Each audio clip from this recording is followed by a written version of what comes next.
Didier Raoult en roue libre. Ce mardi 27 octobre, le professeur était de nouveau l'invité de David Pujadas sur l'antenne de LCI, plusieurs mois après un premier échange organisé au mois de mai 2020. Et, encore une fois, le défenseur de l'hydroxychloroquine ne cesse de lâcher face aux journalistes. Est-ce que vous reconnaissez que vous vous êtes trompé ?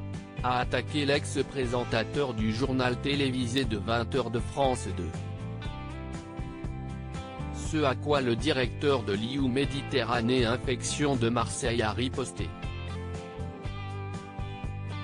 Mes déclarations étaient parfaitement exactes, s'est-il fermement défendu, tout ce que je vous ai dit, je l'ai écrit, publié, et si est-il vrai ?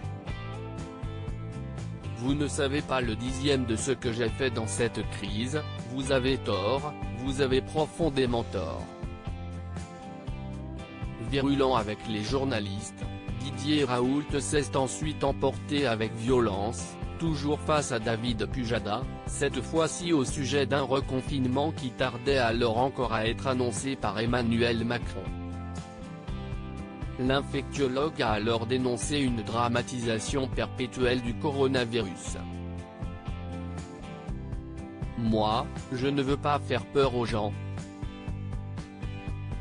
Je pense que ce pays vit une erreur dramatique, a-t-il déclaré.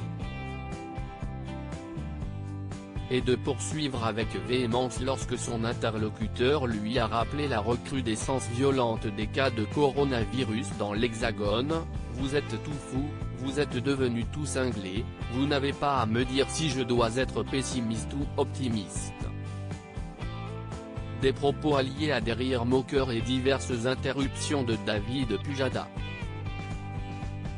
Ambiance. David Pujadas prêt à tous les défis, il n'est plus à son coup d'essai.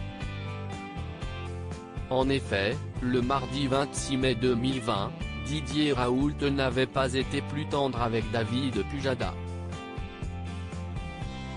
Un échange houleux auquel ce dernier s'était toutefois préparé, en étant prêt à poser les questions les plus fâcheuses.